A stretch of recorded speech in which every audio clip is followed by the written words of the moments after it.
Voilà, ceci a déjà pris la forme. Là, c'est bon.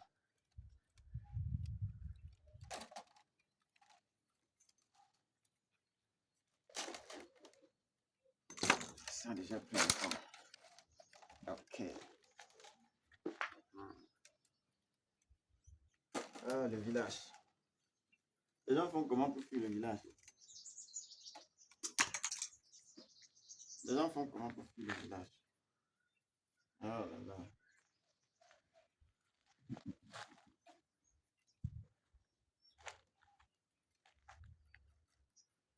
Je me rappelle quand nous on était tout petits.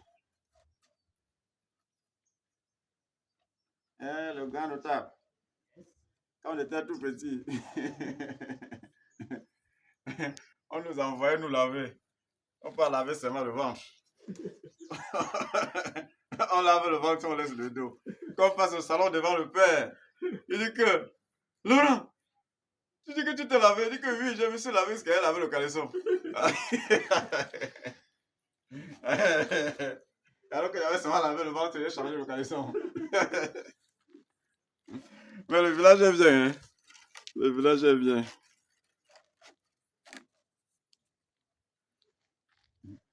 Où les gens font comment pour ignorer le village, je ne sais pas.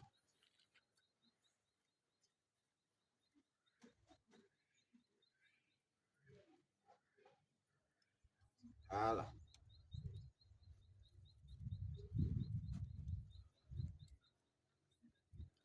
Mais l'affaire là me faisait toujours rire.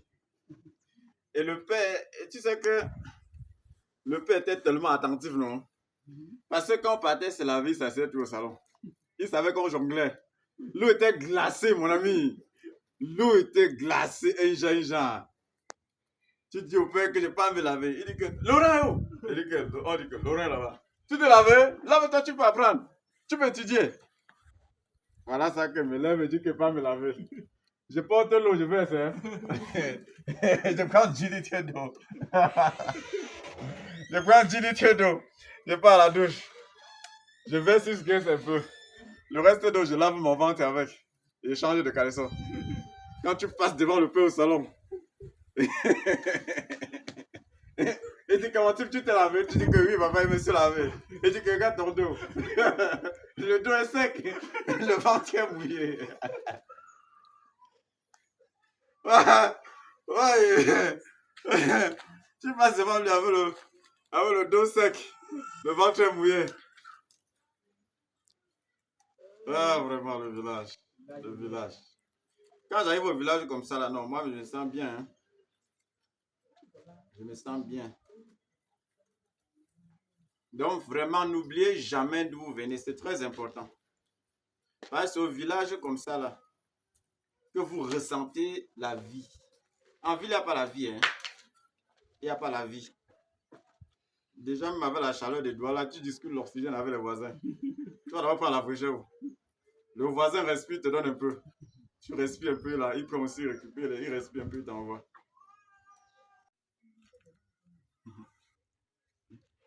Ah, le village, le village. À l'époque, on faisait comme ça, là, on vendait le panier à cette époque-là, 50. Il fallait vendre parfois 20 paniers pour payer ton cahier ou bien pour payer ton livre. Il y a les gens qui sont nés avec la cuillère dans la bouche. Mais nous, on a connu toutes ces souffrances ici-là. On a connu tout ça. Et aujourd'hui, quand je reviens, en tissant comme ça, là, ça me fait, en fait, ça me donne les émotions. Je me rappelle d'un bon vieux temps. Un moment passé ici au village quand j'étais encore très jeune. On faisait 7 km à pied pour vendre ça ici à Baham Centre. On faisait 7 km à pied pour vendre ceci à 50 à cette époque-là. Si tu ne faisais pas comme ça, là, qui devait payer ton stylo? Est-ce que le père avait les moyens? Le père n'avait pas les moyens.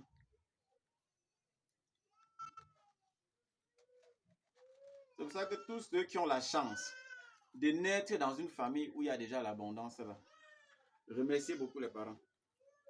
Si vous êtes né dans une famille où il y a déjà presque tout, remerciez beaucoup les parents. Remerciez beaucoup les parents. Que ce soit le matango, on vignait le matango. On nous réveillait à 4 heures. On partait vigner tous les matangos, vigner tout ça, et sortir du marigot à 6 heures. Il fallait porter avec le vélo. De toute façon, porter avec le vélo. Pour aller vendre. Le litre de matango coûtait combien? Tu devais payer ton livre. Tu devais payer ton cahier. Tu devais te battre pour aider les parents à payer la pension. Parce que tu ne complétais pas l'argent de la pension, c'est qu'on devait toujours te chasser. Tu devais toujours te chasser.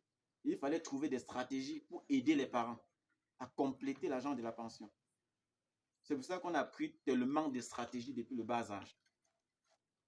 Tellement de stratégies. On a appris tellement de choses. Et aujourd'hui, je suis très content. Parce que ça m'a appris à être humble dans la vie, hein, à simplifier tout. Mais celui qui est né avec la queue dans la bouche, il va croire que le monde est rose. Il va mépriser tout le monde.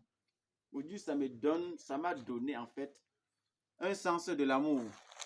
J'ai l'amour envers mon prochain aujourd'hui, grâce à mon passé.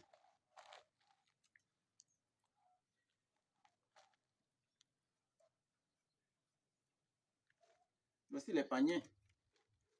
Par exemple, ceci. Ceci, elle est presque fini. Parce qu'il faut maintenant attacher le dessus là pour que ça ne s'arrache pas. C'est un bon panier. C'est comme ça qu'on arrange. C'est le bas ici. C'est le bas du panier là ici. Donc, si vous êtes né dans une famille où il y a déjà presque tout, remerciez beaucoup vos parents. Parce que tout le monde n'a pas la grâce de naître dans une famille où il y avait presque tout comme certaines personnes.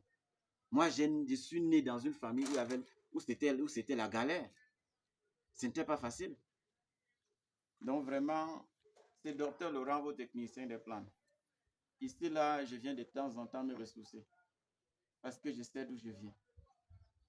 Vous faites comment pour ignorer vos racines? Revenez parfois à vos racines. Quand j'arrive comme ça, je me ressource et je me rappelle du bon vieux temps.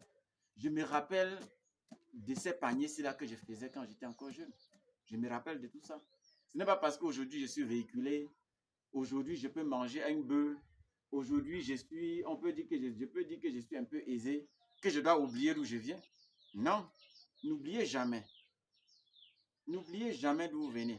Il y aura des jours que je vais vous inviter, on va aller vigner. Vigner, ça veut dire que chercher le matango marigot ensemble. Je vais vous me présenter, on va aller là-bas chercher ça ensemble. Soyez simple dans la vie. Soyez simple et humble dans la vie. Donc voilà ça. Voici le panier. Voilà le panier en question. Prenez bien soin de vous.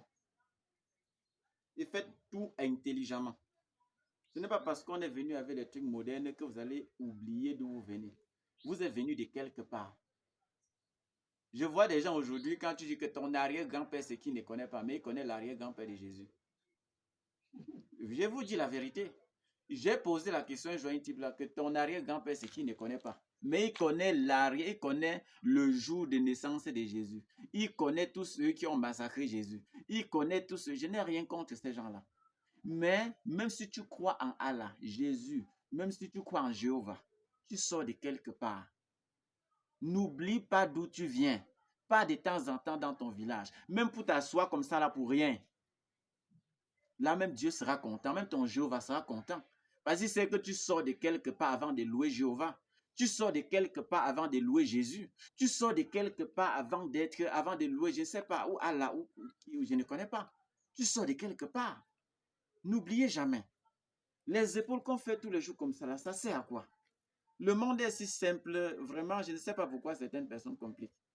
Plus tu compliques ta vie, ça t'empêche même d'être libre, de t'épanouir comme on est en train de s'épanouir là. Celui qui met tous les épaules comme ça là, ne peut pas venir au village et faire lui son panier comme ça là librement. Il sera complexé. Moi, je suis libre dans mes mouvements. Quand je m'arrête en route, je prends mon soya, je mange librement sans être complexé.